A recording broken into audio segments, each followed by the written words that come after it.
स्वागत है आप सभी का इंदौर फर्स्ट न्यूज में। मैं हूं आपके साथ आकांक्षा पिवाल। आइए देखते हैं अब तक की कुछ प्रमुख खबरें। मध्य प्रदेश की बैतूल में भाजपा प्रत्याशी और विधायक को अपनी ही पार्टी के कार्यकर्ता ने भरी सभा में खरी खोटी सुनाई है। वायरल हो रहे एक वीडियो में भाजपा कार्यकर्ता ने ही अपने सांसद प्रत्याशी पर पिछले चुनाव में कसम खाकर किए गए वादे पूरा नहीं करने के आरोप लगाए। दरअसल बैतूल सांसद प्रत्याशी दुर्गा दास उइके मूलताई विधानसभा क्षेत्र के विधायक और भाजपा के वरिष्ठ कार्यकर्ताओं के साथ चुनावी सभा को संबोधित करने महतपुर गांव पहुंचे थे। इस बैठक का एक वीडियो सोशल मीडिया पर वायरल हो रहा है, जिसमें महतपुर गांव के वरिष्ठ भाजपा नेता होशियार सिंह तुरिया ने भारी सभा में अपनी ही पार्टी के भाजपा प्रत्याशी दुर्गा दास उइके और विधायक चंद्रशेखर देशमुख को जमकर खरी खोटी सुनाई। भाजपा नेता ने सांसद प्रत्याशी पर आरोप लगाया कि पिछले चुनाव में सांसद ने भगवान राम की कसम खाकर महतपुर गांव में विकास कार्य करने का वादा ग्रामीणों से किया था, लेकिन सांसद बनने के बाद दुर्गा दास उइके 5 सालों से कभी गाँव नहीं आए और फोन तक नहीं उठाते। गाँव में हमारे बच्चे कैसे पढ़ाई करते हैं कभी आकर देखा तक नहीं। सांसद निधि से कोई भी कार्य गांव में नहीं करवाए गए, जिससे सभी ग्रामीण आक्रोशित हैं।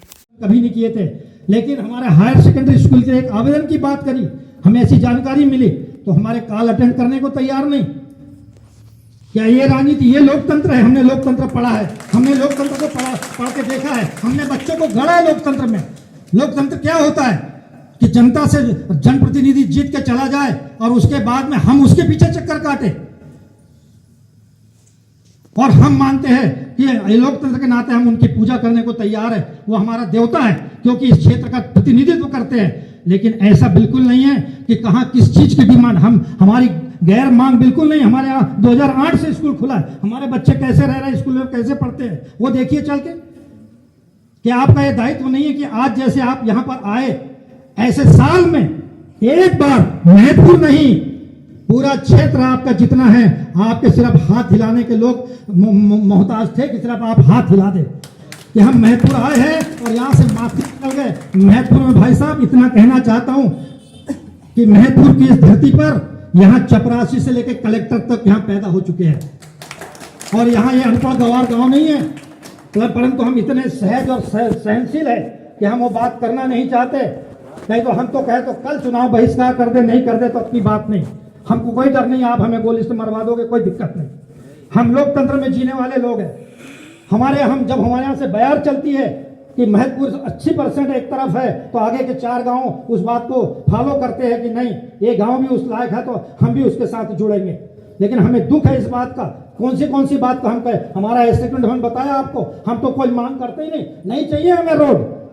हम गड्ढे में रहने वाले किसान लोग हैं, लेकिन हमें जिस चीज की आवश्यकता है, हमारे आदरणीय सर जी ने भगवान राम के छायाचित्र पे हाथ रख के बोला था, मां साहब जो काम आप मांग रहे हैं ये मैं करके दूंगा।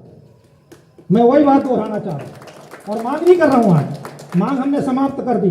30 सालों से जब से मुझे समझ है, अगर एक भी सांसद निधि का रुपया मेरे गांव में आया होगा तो किसी से भी आप पंचायत में उठा के देख लीजिए। क्या इसीलिए हम वोट देते हैं? 80% 90% हमारे गांव के लोग इसीलिए वोट देते हैं, आंख मीच करके वोट देते हैं। तो हम यही चाहते हैं। हमारे बीच में हमारे विधायक महोदय भी बैठे, हमने इनसे भी कहा था हमको छोटे छोटे टुकड़ों में हमको सरपंच पालने वाला काम मत दीजिए कि वो BWM दे दो और उसमें सरपंच बचा ले आधे पैसे और गिट्टी डलवा दे। हमको वो काम नहीं चाहिए, हमें पुख्ता काम चाहिए जिससे हमारे बाल बच्चों को रोजी मिले, रोजगार मिले। हम वो काम चाहते हैं। तो मैं ज्यादा कुछ नहीं कहते हुए इतना जरूर कहना चाहूंगा कि वीके जी आप मेरे भाई हो, मेरे से छोटे जरूर है, मेरे से छोटे हैं आप। मैं मित्र तो नहीं कह सकता क्योंकि आप बहुत बड़े ऊंचे पदवी पे है। मैं भाई के रूप में, छोटे भाई के जरूर रूप में आपसे निवेदन करना चाहूंगा, विनती करना चाहूंगा कि आपसे निवेदन है। सबसे बड़ी बात तो यह कि आप और मैं भाई इसलिए हूं कि मैं भी गायत्री परिवार का आदमी हूं और आप भी गायत्री परिवार के आदमी हो। हम एक ही गुरु के चेले हैं दोनों, लेकिन आपको भगवान ने अच्छी ऊंचाई दी, आपकी ऊंचाई बरकरार रहे। मेरे गांव के लोग अभी यहां तक विचार करके बैठे हुए हैं कि हम बहिष्कार नहीं करेंगे, लेकिन हम जितने भाजपा के लोग हैं हम नोटा के बटन दबाएंगे। लेकिन हम उसके लिए बैठेंगे, बात करेंगे। लेकिन हम इतना जरूर निवेदन करना चाहेंगे कि आपको इतने बड़े पद से परमात्मा ने नवाजा है और परमात्मा के बाद ये जनता जनार्दन दूसरी परमात्मा है, जिसके वोट दबाने से, बटन दबाने से आदमी जो है उस सिंहासन पर बैठा है। उसको आप बनाए रखेंगे, ऐसा हम आपसे विनम्र अपील करते हैं, प्रार्थना करते हैं कि मेरे गांव में नहीं, आपका जितना क्षेत्र जहां जिस लायक हो, नहीं पैसे की कोई बात नहीं, आपके पास लिमिटेड पैसा आता है, 3000 गांव में आप नहीं दे सकते, लेकिन लोगों से जो आप लोगों को जो आपसे उम्मीद है कि एक बार साल में, 2 साल में, 6 महीने में एक क्षेत्र का निकाल के सिर्फ हाथ हिला दे कि वीके सर आ गए भाई हमारे क्षेत्र में, तो हमारी जनता जनार्दन खुश हो जाएगी। बस इतना निवेदन कहने के बाद मैं अपनी बात को विराम देता हूं। धन्यवाद। जय श्री राम, जय श्री राम।